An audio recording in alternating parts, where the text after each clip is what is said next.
దేశంలో రాష్ట్రంలో జరిగిన పరిణామాలు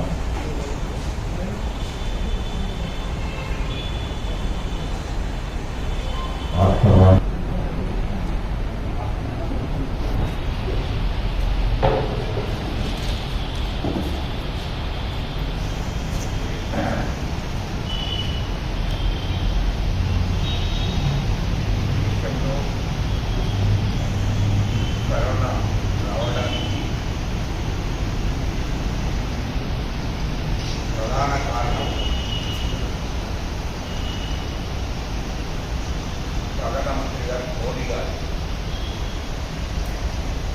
ఈ దేశంలో ఈ దేశ ప్రజల మీద ఆయనకు ఎలాంటి ప్రేమ లేదు. ఈ దేశ ప్రజలు కాపాడాలని లక్ష్యం కూడా అయింది. ఎందుకంటే ఈ దేశ ప్రధానమంత్రి, ఈ దేశ హోంశాఖ మంత్రి అమిత్ షా గారు ఈ దేశ ప్రజలను మోసం చేసి రాముని పేరు మీద, హిందువు పేరు మీద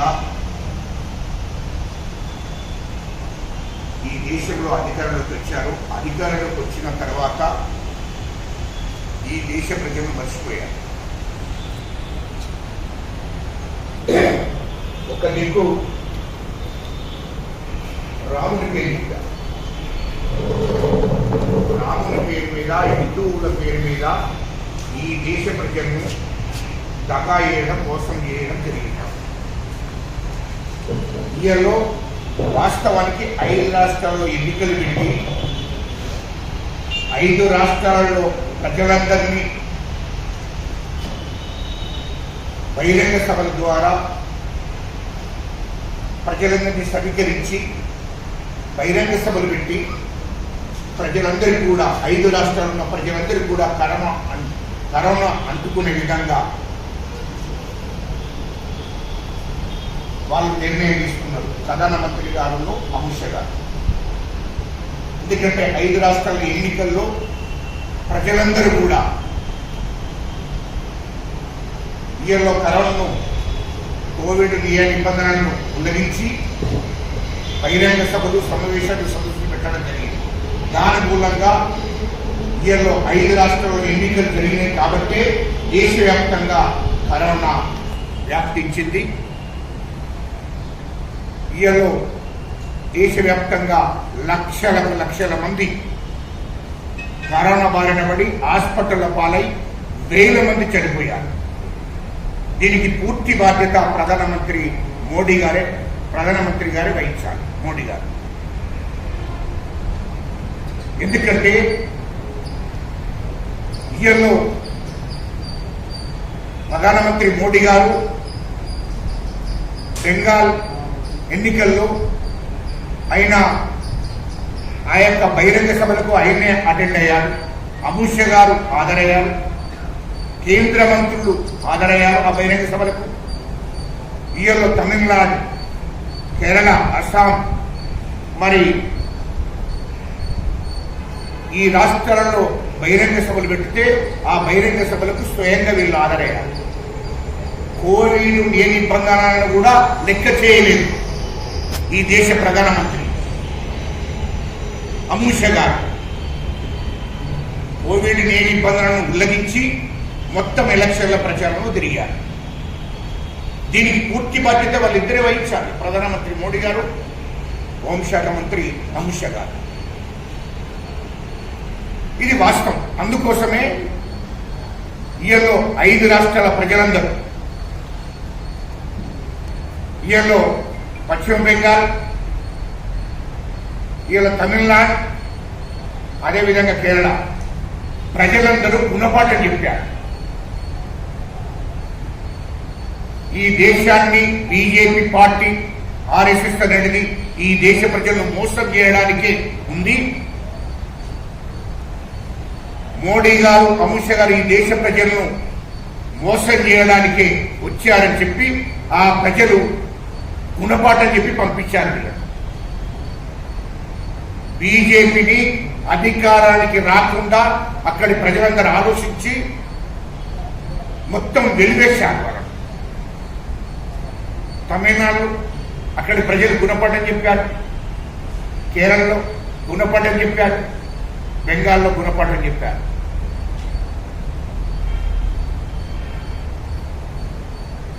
ఈయల్లో అసలు బీజేపీ ఆర్ఎస్ఎస్ అనే దాన్ని పొందబెట్టారు. అంటే ఈ దేశ ప్రజలు తిరుగుబాటుకు నాంది. బీజేపీని అధికారంలోకి రాకుండా దేశ ప్రజలందరూ ఏకమవుతున్నారు. ప్రాంతీయ పార్టీలే ఈ దేశంలో అన్ని రాష్ట్రాలను పరిపాలించే పరిస్థితి వచ్చింది. ప్రజలందరూ ఆలోచిస్తున్నారు. ఎందుకంటే మోడీ వచ్చిన తర్వాత, అమిత్ షా వచ్చిన తర్వాత ఈ దేశంలో ఉన్నటువంటి ప్రభుత్వంలో ఉన్నటువంటి సంస్థలన్నింటినీ కూడా ప్రైవేటీకరణ చేస్తున్నారు. ఒక ఉద్యోగం కూడా ఇవ్వలేదు కేంద్ర ప్రభుత్వానికి సంబంధించినటువంటి శాఖల్లో ఒక ఉద్యోగం కూడా ఎవరికి ఇవ్వలేదు. రైతులను అణిచివేశారు. రైతుల మీద, ఈ దేశ రైతుల మీద ఉక్కుపాదం మోపారు కేంద్ర ప్రభుత్వం. అందుకోసమే దేశ ప్రజలు తిరుగుబాటు మొదలుపెట్టారు. పశ్చిమ బెంగాల్తో మొదలైంది, తమిళనాడుతో మొదలైంది, కేరళతో మొదలైంది తిరుగుబాటు. ఈయలో తెలంగాణలో కూడా, అటు ఆంధ్రలో కూడా ఉప ఎన్నికల్లో చిత్తుగా ఓడిపోయింది. డిపాజిట్ కూడా దక్కలేదు. అంటే ఏంటి? హిందూయిజం పేరు మీద, రాముని పేరు మీద ఈ దేశ ప్రజలను మోసం చేస్తున్నట్టు ప్రజలు తెలుసుకున్నారు. ఈయలో మున్సిపల్ ఎన్నికలు, తెలంగాణలో మున్సిపల్ ఎన్నికలు ఓడగొట్టారు. బీజేపీ పతనమైపోయింది. ఒక హైదరాబాద్లో జిహెచ్ఎంసీ ఎన్నికల్లో ఏదో 40-45 రాగానే సంఖ్యలు కొట్టారు. మరేమైందయ్యా? ప్రజలు నిజం తెలుసుకున్నారు. ఆ నిజం తెలుసుకోవడం కోసమే మేము తెలంగాణ ప్రజా సంఘం చేసి మరో ఉద్యమం మొదలుపెట్టాం. ఈ దేశ ప్రజలను మోసం చేస్తున్నారు. ఈ దేశంలో ఉన్నటువంటి కార్మికులను, కర్షకులను, రైతులను అణిచివేస్తున్నారు. ఈ దేశంలో ఉన్నటువంటి ప్రభుత్వ సంస్థలన్నింటినీ కూడా ప్రైవేట్ వాళ్ళకి అమ్మేస్తున్నారు. చివరికి వస్తే దేశాన్ని కూడా అమ్మేసే ప్రమాదం ఉందని చెప్పి ఈ దేశ ప్రజలు ఆలోచిస్తున్నారు. దాంట్లో భాగంగానే మన ఎన్నికల్లో బీజేపీ పార్టీని ఓడించడం జరిగింది. ఇది వాస్తవం.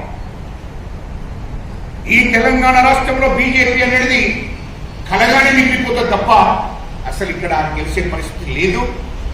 బీసీలు, ఎస్సీలు, ఎస్టీలు, మైనార్టీలతో ఏకమవుతున్నారు. అన్ని వర్గాల ప్రజలు ఆలోచించారు కాబట్టి ఈ మున్సిపల్ ఎన్నికల్లో ఓటింగ్ పాలు చేశారు. ఆలోచించారు కాబట్టి ఉప ఎన్నికల్లో ఓడించారు. అంటే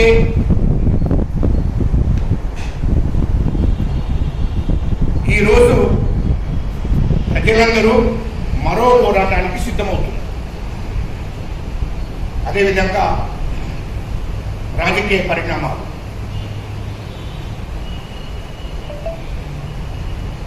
ఏంటి? ఆరోగ్య శాఖ మంత్రి గారు ఈటాల రాజేందర్ గారు, ఓకే, ఉద్యమకారులు. సరే, నేను రాజకీయాల గురించి నేను మాట్లాడాలి లేదు. నేను మీడియాలో అంత చూస్తున్నా. ఆత్మగౌరవం అంటే ఏంటో అది ఆయనే చెప్పాలి. ఆత్మగౌరవం అంటే నాకు అర్థం కాలే. ఈటాల రాజేందర్ గారు ఆత్మగౌరవం అంటే ఏంటో చెప్పాలి. ఇక మీడియా వాళ్ళు దాన్ని బ్రహ్మాండమైనటువంటి బ్రేకింగ్ న్యూస్లు ఇస్తున్నారు. మీడియా వాళ్ళు కూడా బ్రహ్మాండమైనటువంటి బ్రేకింగ్ న్యూస్లు ఇస్తున్నారు. ఓకే, కావచ్చు. ఆత్మగౌరవం అంటే ఏంటి? నీవు భూ కబ్జాలు చేసి ఈయనలో వాస్తవానికి నువ్వు ఎక్కడి నుండి ఎక్కడికి వచ్చావో అది నువ్వే ఆత్మవిమర్శ చేసి అది నేను మాట్లాడాలి. నీ రాజకీయాల గురించి నేను మాట్లాడాలి. ఆత్మగౌరవం అంటే ఏంటి? ఎన్నడన్నా అసెంబ్లీలో నీవు బీసీల గురించి, ఎస్సీల గురించి, ఎస్టీల గురించి, మైనార్టీల గురించి మాట్లాడినటువంటి పరిస్థితి ఉందా? అది రాష్ట్ర ప్రజలకు చెప్పాలి. ఈ రాష్ట్రంలో నీవు ఎమ్మెల్యే అయినప్పటి నుండి ఇప్పటిదాకా, అంటే వైఎస్ రాజశేఖర రెడ్డి ముఖ్యమంత్రి అయినప్పటి నుండి, ఆయన ఈ రాష్ట్రంలో కాంగ్రెస్ పార్టీ అధికారంలోకి వచ్చినప్పటి నుండి 2004 నుంచి ఇప్పటిదాకా ఎన్నడన్నా అసెంబ్లీలో బీసీల గురించి, ఎస్సీల గురించి, ఎస్టీల గురించి, మైనార్టీల గురించి మాట్లాడావా? పోనీ ముద్రాల గురించి మాట్లాడావా? లేదే. ఆ రోజు మేము ఉద్యమం చేస్తున్నాం, మేము పోరాటం చేస్తున్నాం. ఈ రాష్ట్రంలో దళితుల మీద దాడులు జరుగుతున్నాయి, బీసీల మీద దాడులు జరుగుతున్నాయి, ఎస్టీల మీద దాడులు జరుగుతున్నాయని మేము ఉద్యమం చేశాం. ఎన్నడన్నా నోరు విప్పి నువ్వు అసెంబ్లీలో వీళ్లకు మద్దతుగా ఎక్కడన్నా మాట్లాడావా? నెంబర్ 1 ప్రశ్న.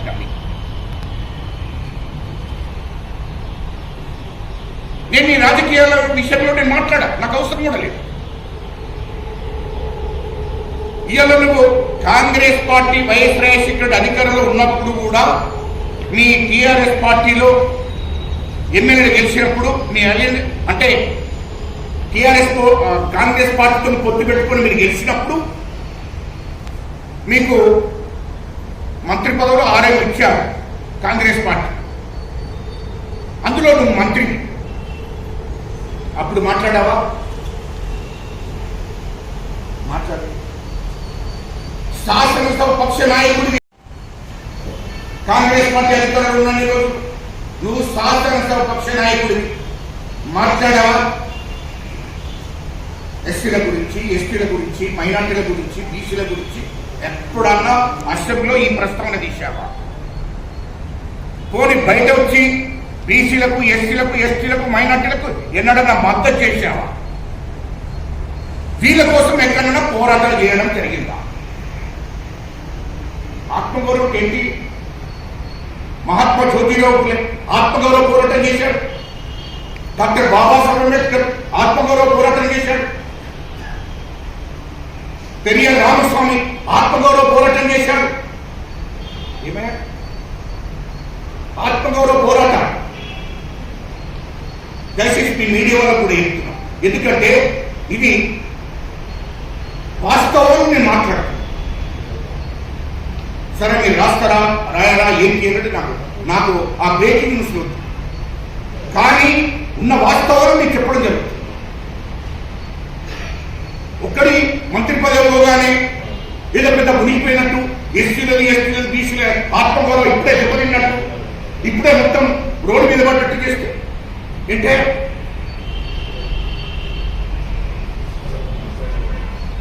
కాంగ్రెస్ పార్టీ అధికారంలో ఉన్నప్పుడు దళితులపై, బీసీలపై దాడులు జరిగినప్పుడు ఆ రోజు ఎవరు కూడా మాట్లాడలేదు కదా. అప్పటి నుండి 2021 దాకా ఈ దళితులపై దాడులు కానీ, బీసీలపై దాడులు కానీ జరిగినప్పుడు మాట్లాడలేదు కదా. మరి బీసీలకు వచ్చే నిధుల గురించి ఎప్పుడన్నా అసెంబ్లీలో మాట్లాడారా? ఎస్సీలకు వచ్చే నిధుల గురించి ఎప్పుడన్నా అసెంబ్లీలో మాట్లాడారా? ఎస్టీలకు వచ్చే నిధుల గురించి ఎప్పుడన్నా అసెంబ్లీలో మాట్లాడారా? లేదే. పోరాటం అంటున్నారు, అది చాలా నవ్వొస్తుంది. ఆయన మొత్తం రాజకీయాలు ఉన్నప్పటి నుండి మొదటిసారి ఆత్మగౌరవ పోరాటం ఉన్నది.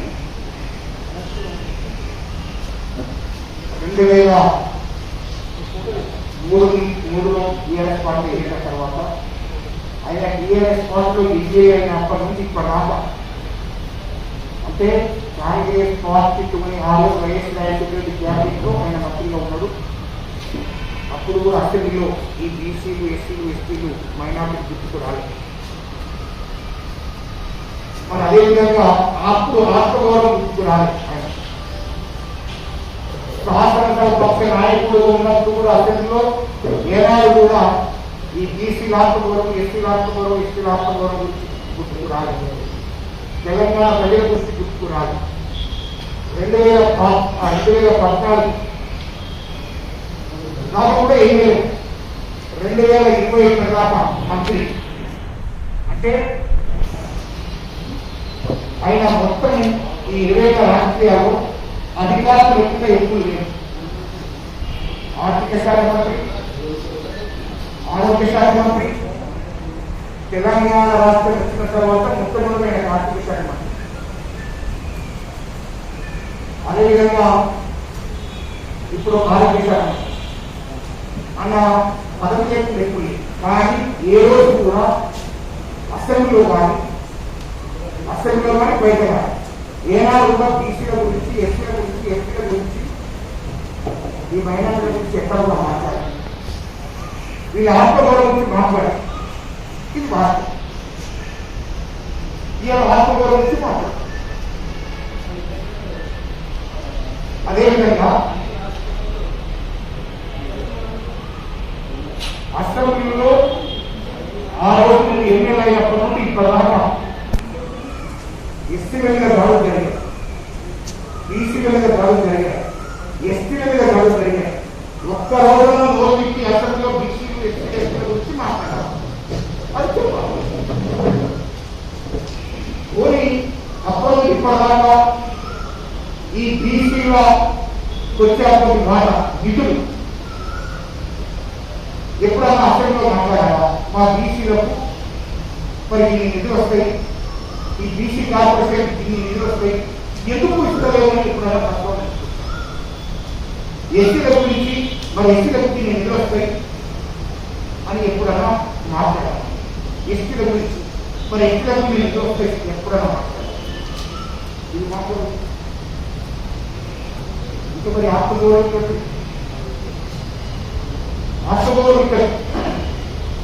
20 ఏళ్ళు అధికారానికి చేతులు, అధికారానికి చేతులు ఎప్పుడు ఆత్మగౌరవం తీసుకున్నాడు. రెండవది ఇక్కడ ఆసిపేట అసెంబ్లీలో అందులో బీసీల భూములు ఉన్నాయి, ఎస్సీల భూములు ఉన్నాయి, ఎస్టీల భూములు. ఆ 60 ఏళ్ళ భూమి గవర్నమెంట్ ఇచ్చింది కదా. మరి గవర్నమెంట్ ఇచ్చినప్పుడు నీకు నేను మద్దతు ఆరోగ్య శాఖ మంత్రిగా, రాష్ట్ర క్యాబినెట్ మంత్రిగా మరి సబ్జెక్ట్లో మీకు బాయి ఇప్పిస్తా, మరి భూమి ఇప్పిస్తా.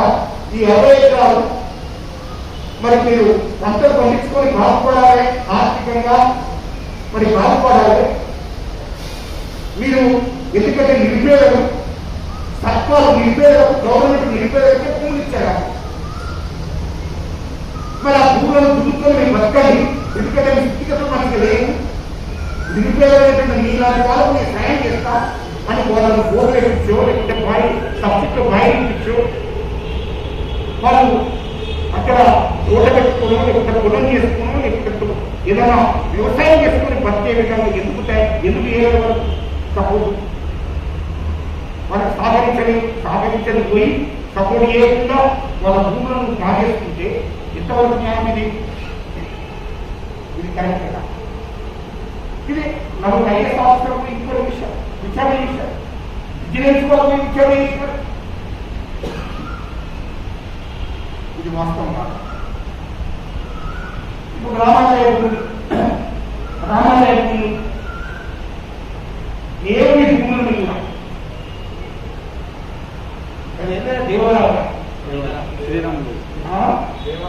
దేవరాజు దేవుని భూములు, రాణి భూములు, ఆ భూములకు 1000 కోట్ల విలువ ఇచ్చే భూములను సాధించి ఇయ్యాలు అవిటికి వాస్తవం ఐఏఎస్ ఆఫీసర్ విజిలెన్స్ వాళ్ళు బయట పెడితే అవన్నీ తప్పు తగ్గదని చెప్పారు. ఇవన్నీ వాస్తవే కదా. నువ్వు నిజంగా ప్రభుత్వం ప్రభుత్వంలో ఉండవు కదా.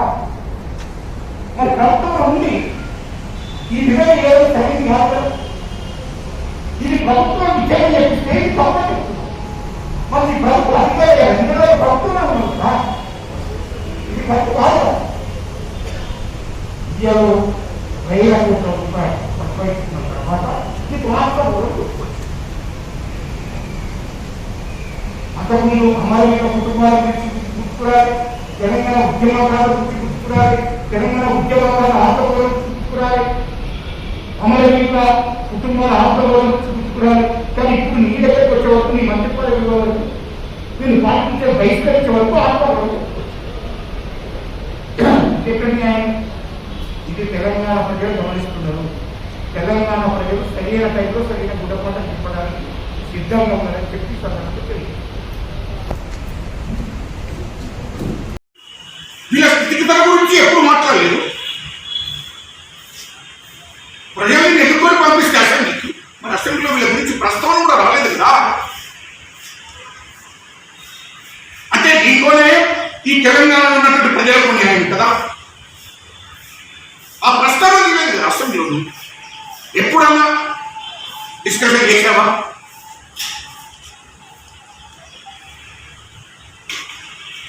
నీ టీఆర్ఎస్ పార్టీ, నీ పార్టీ నీకు ప్రాధాన్యత అది ఇచ్చిందా ఇవ్వలేదా? మా ఇప్పుడు తెలంగాణ ఉద్యమకారులకు ప్రాధాన్యత ఇచ్చిందా ఇవ్వలేదా నువ్వు అడిగేది పోయి, నీకు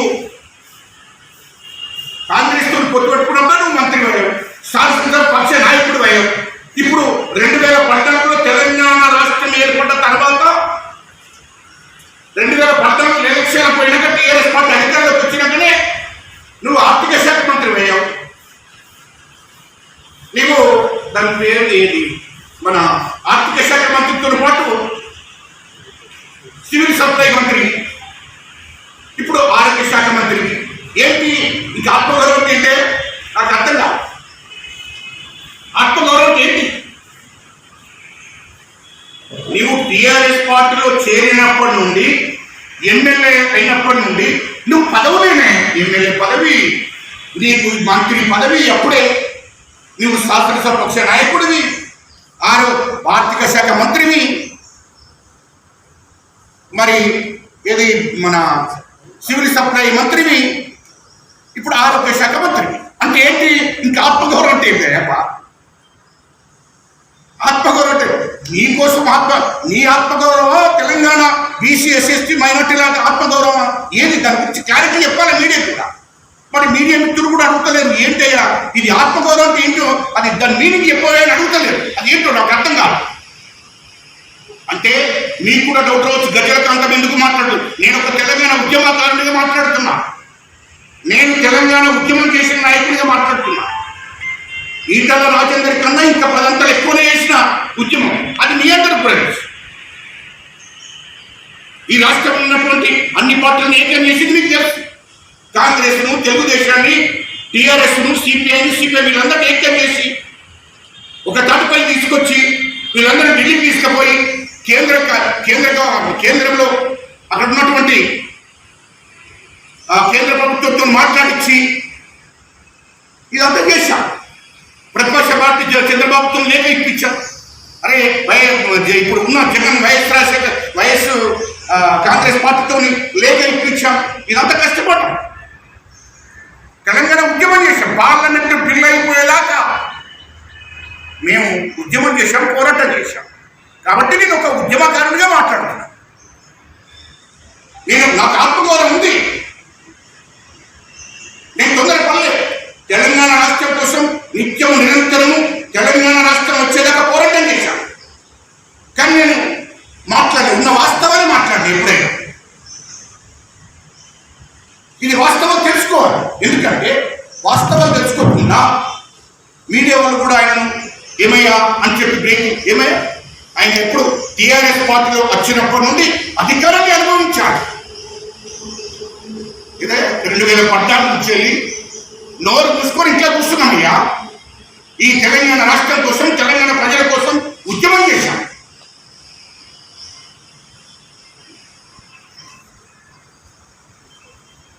ఇప్పుడు ఎవరు అన్నా దొరకన్నా ఎక్కువ హామం నీకే ఉంది కదా. నువ్వు పెద్ద దొరవు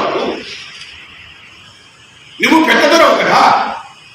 నువ్వు పెద్ద దొరవు కాకపోతే, ఈటల రాజేందర్ గారు పెద్ద దొర కాకపోతే ఎందుకు అసెంబ్లీలో మాట్లాడలేదు? మరి ఈ జాతర గురించి ఇప్పుడు యాదకొచ్చాడా ఆత్మగౌరవం? ఇప్పుడు యాదకొచ్చారా బీసీలు? ఇప్పుడు యాదకొచ్చారా ఎస్సీ ఎస్టీలు?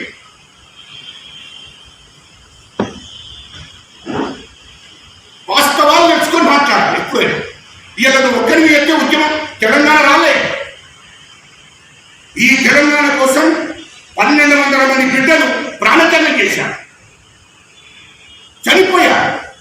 అది గుర్తుపెట్టుకో. నేనేం చేసిన నాకు అర్థం కాదు. తెలంగాణ ప్రజలు గమనిస్తున్నారు కదా. ఇక ఏంటి, నీ సొంత రాజకీయాల కోసం నీ యొక్క మంత్రి పదవి 20 ఏళ్ళు నువ్వు రాజకీయ అధికారాన్ని అనుభవించి ఎమ్మెల్యేవా, శాసనసభపక్ష నాయకునా, మంత్రిగా మొత్తం మీదనైతే అధికారాన్ని అనుభవించావు కదా. ఇప్పుడు ఆత్మగౌరవం దెబ్బతింటది. ఆత్మగౌరవం దెబ్బతినకుండా నేను మరో పోరాటానికి సిద్ధపడ్డా. ఏం మరో పోరాటం అంటే ఏంటి చెప్పండి? మరో పోరాటం అంటే ఏంటి? అది తెలంగాణ ప్రజలకు తెలియదు కదా. మరో పోరాటం అంటే ఏంటి? ఆత్మగౌరవం అంటే ఏంటి? మొన్న మీడియా మిత్రులు సోదరుల ముందు అక్కడ మొత్తం మీడియా అంతా ఉరికి అక్కడ మైకుని పెట్టారు. ఏమని చెప్పిండయ్యా మీ మీడియాకి సాక్ష్యం కదా. నేను నా భార్య రెడ్డి, నా కొడుకు రెడ్డి అమ్మాయిని చేసిన, నా బిడ్డకు రెడ్డి అబ్బాయిని చేసిన, వాళ్ళంతా రెడ్డిలు, మా భార్య రెడ్డి అని పెట్టుకున్నది. నేను మాత్రము అని ఒక్క వాటిని ఆపి నేను ఒక్కరిని ముద్రాజను. 20 ఏళ్ళ తర్వాత చెప్తావా నేను ముద్రాజు? ఇప్పుడు వీళ్ళంతా అంటే ఏంటి అంటే మేము కూడా అప్పటికే సమానంగానే ఉన్నాం, కానీ నా కులం ఇది అని అప్పుడు గుర్తు చేసాడు ఒక్కవాడు. నేను ముద్రాజు. ఏమయ్యా ఫ్యామిలీ అంతా రెడ్డిని అంటున్నావు, నువ్వేమో ముద్రాజుని అంటున్నావు, బీసీని అంటున్నావు. ఇదేందే నాకు అర్థం కాలేదు. ఇది అవే ఆత్మగౌరవం? ఇదేనా బీసీల ఆత్మగౌరవం, ఎస్టీల ఆత్మగౌరవం ఏంటి? నీకు నిజంగానే ఆత్మగౌరవం అంటే ఏనాడైతే నువ్వు టీఆర్ఎస్ పార్టీలో చేరావో, ఏనాడైతే నువ్వు ఎమ్మెల్యే అయ్యావో ఆ రోజు నుంచే ఎస్సీలు, ఎస్టీలు, బీసీలకు జరిగిన అన్యాయాల గురించి అసెంబ్లీలో మాట్లాడేవాడు. ఆ రోజు కాంగ్రెస్ తో పొత్తు పెట్టుకున్నప్పుడు నేను మంత్రి అయినప్పుడు ఆనాడు అసెంబ్లీలో మాట్లాడేవాడు. నువ్వు శాసనసభ పక్ష నాయకుడు ఉన్నప్పుడు మాట్లాడేవాడివి అసెంబ్లీ. ఎందుకు మాట్లాడు? 2014 నువ్వు మంత్రి అయిన తర్వాత నువ్వు మాట్లాడవలసిన అవసరం ఉంది. ఎందుకు మాట్లాడి? ఈ తెలంగాణలో లక్షల ఉద్యోగాలు రావాలని చెప్పి ఒక దిక్కు విద్యార్థులు వాళ్ళ గురించి మాట్లాడకుండా ఈరోజు ఆత్మగౌరవం గురించి మాట్లాడుతున్నవే. అర్థం కావడానికి ఏది ఆత్మగౌరవం? నీకు ఒక్కరికి జరిగితే నీకేమని ఏం జరిగిందని ఆత్మగౌరవం అంటున్నాను. అక్కడ ఎస్సీల భూమిని కబ్జా చేశాం, ఇది వాస్తవం కదా. 60 ఎకరాల భూమి ఎస్సీ ఎస్టీలని నీవు కబ్జా చేసినవా, కొన్నవా? నీకు నిజంగానే ఎస్సీ ఎస్టీల మీద ప్రేమ ఉంటే అయ్యా నీకు సబ్సిడీలో బాగా ఇప్పిస్తా, లేకుంటే బోర్లు ఇప్పిస్తా, మీరు వ్యవసాయం చేసుకోండి, లేకుంటే తోట పెట్టుకోండి నాయన, మీరు కూడా ఆర్థికంగా బలపడాలి, దీన్ని వదిలేకుండా బాబు నీకు సపోర్ట్ చేస్తా చెప్పాలి. నువ్వు ఒక ఆరోగ్య శాఖ మంత్రిగా, బడుగు బలహీన వర్గాల మంత్రిగా వాళ్ళకు మద్దతు చేయాలి, వాళ్ళకి సపోర్ట్ చేయాలి. అది చేయకుండా నువ్వు వాళ్ళ భూములను కొనుగోలు చేసిందని చెప్పి వాళ్ళ భూములను ఓన్ చేసుకొని 60 ఎకరాల భూమి, ఎస్సీ ఎస్టీల భూమి నువ్వు కబ్జా పెట్టావే, ఇదేమి అయ్యా? ఇది ఆత్మగౌరవం? నాకు అర్థం కాదు. ఇది ఎక్కడ ఆత్మగౌరవం? ఇలా దేవుని భూముల ఏం పోయాడు? సీతారాముల దేవాలయం భూములు, అది 1000 కోట్ల విలువ చేస్తున్నారు ఆ భూములు. ఏంటి ఆ 1000 కోట్ల విలువ చేసే భూములను నువ్వు కబ్జా చేశావు. అట్లాంటి 100 ఎకరాలు అందరూ కబ్జా చేశారు. మరి అందరి మీద జరగాలి, అయ్యాల అందరి మీద జరగాలి, నీ మీద కూడా జరగాలి. ఇది వాస్తవమే కదా, విచారణ జరగాలి అందరి మీద కూడా.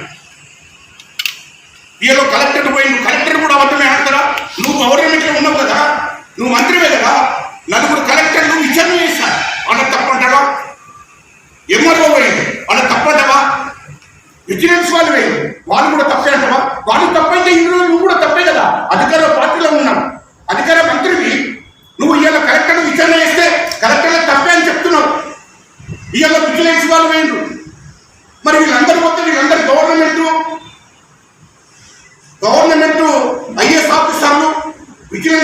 పోతే వాళ్ళ తప్పు అని చెప్తున్నావు అంటే ఈ రోజు నువ్వు మంత్రిగా నువ్వు కూడా తప్పు చేసినట్టే కదా, తప్పనట్టే కదా. దాన్ని గుర్తుపెట్టుకోవాలి. ఇప్పుడే ఆత్మగౌరవం నీకు ఎట్లా గుర్తుకొస్తుంది నాకు అర్థం కాలేదు. అంటే ఈరోజు 20 ఏళ్ళ నుంచి వెళ్ళి ఒక 2000 నుంచి వెళ్ళి 3000 కోట్లు సంపాదించిన తర్వాత సంపన్నులలో ఉన్నత వర్గంలో కలిసిన తర్వాత ఇప్పుడు నీకేంటి, ఇప్పుడు ఆత్మగౌరవం గుర్తుకొస్తుందా ఏంటే అర్థం కాదు. 20 ఏళ్ళు అధికారాన్ని చేతిలో ఉంచుకున్నప్పుడు అధికారం గుర్తుకురాలే, కానీ ఈ రోజు అధికారం గుర్తుకొస్తుంది. నీ దగ్గరికి వచ్చి నీ పదవి ఓటుంది అనగానే నీ గుర్తుకొస్తుంది. మేము తెలంగాణ కోసం నిరంతరం ఉద్యమం చేసి నిరంతరం పోరాటం చేసి కష్టపడి పార్లమెంట్లో బిల్లు పెట్టేదాకా ఉద్యమాలు చేసి కష్టపడి తెలంగాణ ప్రజలందరినీ ఏకం చేసి తెలంగాణ రాజకీయ నాయకులను ఏకం చేసినటువంటి మరి మాకు ఒక్క పోస్టు లేకుండా మేము నిస్వార్థంగా ఆత్మగౌరవాన్ని కాపాడుకుంటా మేము మాట్లాడకుంటుంటే నువ్వు 20 ఏళ్ళు అధికారం అనుభవించి ఈరోజు నువ్వు మాట్లాడుతున్నావు అంటే ఎంత సిగ్గుపడవలసిన అవసరమే. మేము కూడా ఉద్యమం చేసినాయా, మేము కూడా పోరాటం చేసాం. నేను దళితుల కోసం ఉద్యమం చేశాం, బీసీల కోసం ఉద్యమం చేశాం, ఎస్టీల కోసం ఉద్యమం చేశాం. చరిత్ర ఒకసారి తెలుసుకోపోయి ఈ పేద ప్రజల కోసం ఉద్యమం చేశాం, ఈ పేద ప్రజల కోసం తుపాకులు పట్టాం, ఉద్యమం చేశాం. వాస్తవం ఇది తెలుసుకో. కానీ ఏనాడు కూడా ఆత్మగౌరవం నమ్ముకోలేదు. ఆత్మగౌరవం ఇంకోనికి తాకట్టు పెట్టలేదు.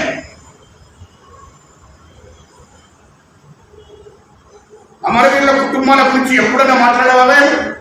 నేను అడుగుతా ఒక బీసీ నాయకుడిగా అమరవీరుల కుటుంబాల గురించి, అమరవీరుల కుటుంబాలకు మరి ప్రభుత్వంలో అధికారం కల్పించాలి, పలాని మున్సిపల్ చైర్మన్ చేయాలి, పలాని జడిపి చైర్మన్ చేయాలి, పలాని బీసీ కార్పొరేషన్ చైర్మన్ చేయాలని ఎన్నడన్నా అమరవీరుల కుటుంబాల గురించి నువ్వు ఒక్కనాడైనా ప్రస్తావన మాట్లాడినావే? నీ దగ్గరికి వస్తే ఒకటే, ప్రజల దగ్గరికి పోతే ఒకటే, అమరవీరుల కుటుంబాల దగ్గరికి పోతే ఒకటే. ఆయన ఇదా రాజకీయ? ఇదే పద్ధతి మాకు అర్థం కాదు. అద్దు చరిత్ర అన్నీ ఉన్నాయి, మా దగ్గర కూడా చిట్టా ఉంది, కానీ నేను మాట్లాడవచ్చు. మా దగ్గర కూడా చిట్టా ఉంది.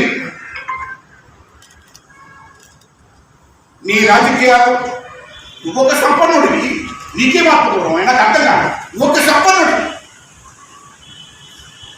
నీకేం ఆత్మగౌరవం?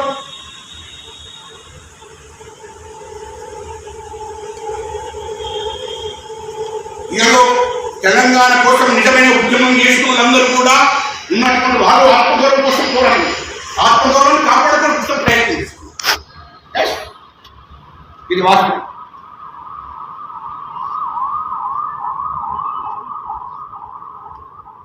ఇవాళ ఒక్కరోజు కూడా అసెంబ్లీలో మాట్లాడకుండా ఈ జాతుల గురించి, ఈ ప్రజల గురించి, తెలంగాణ ఉద్యమకారుల గురించి, తెలంగాణ అమరవీరుల కుటుంబాల గురించి ఒక్కనాడు నువ్వు ప్రస్తావన తీయకుండా ఈరోజు ఆత్మగౌరవం గురించి నువ్వు మాట్లాడుతున్నావే.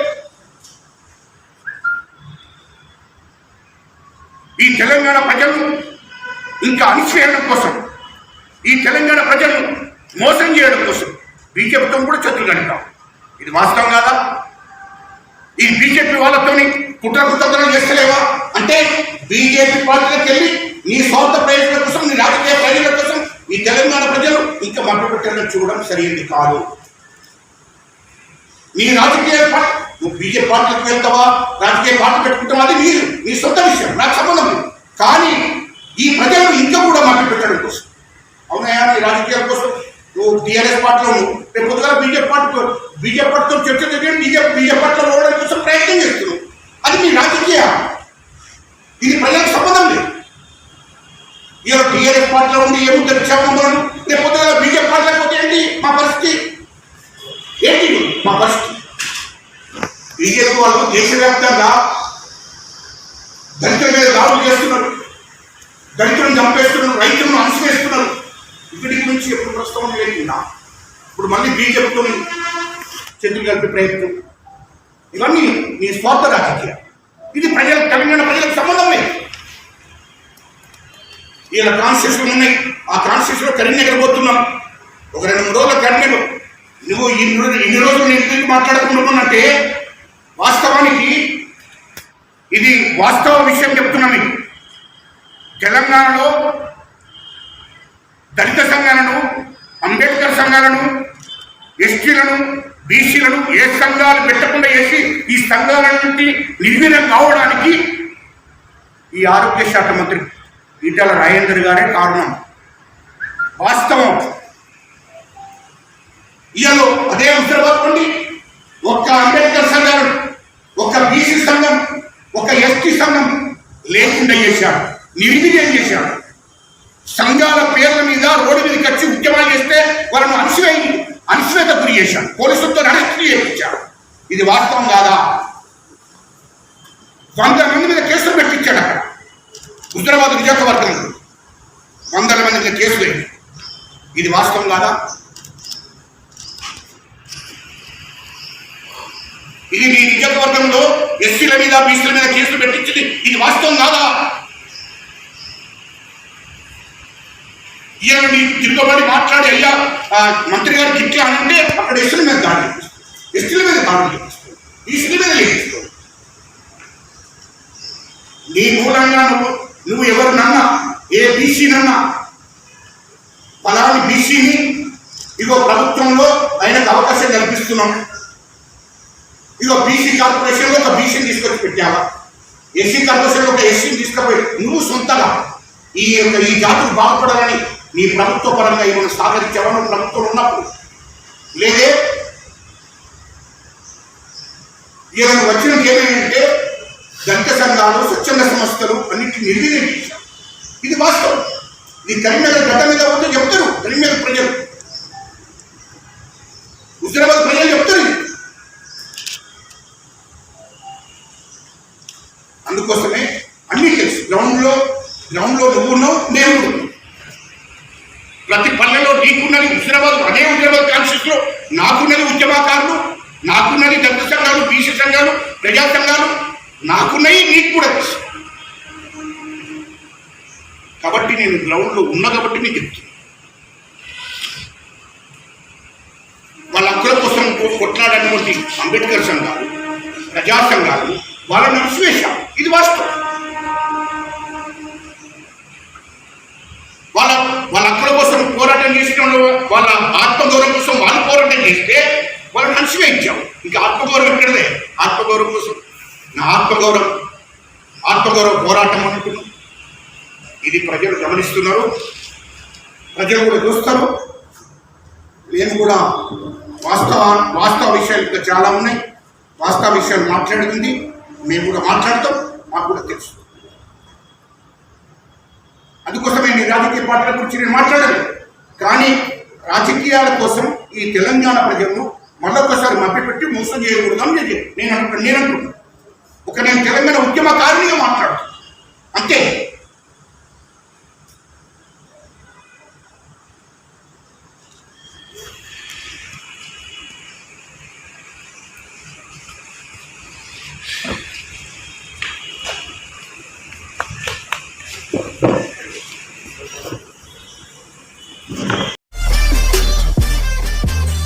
ఈ వీడియో కానీ మీకు నచ్చినట్టయితే లైక్ చేయండి, అలాగే సబ్స్క్రైబ్ చేయండి.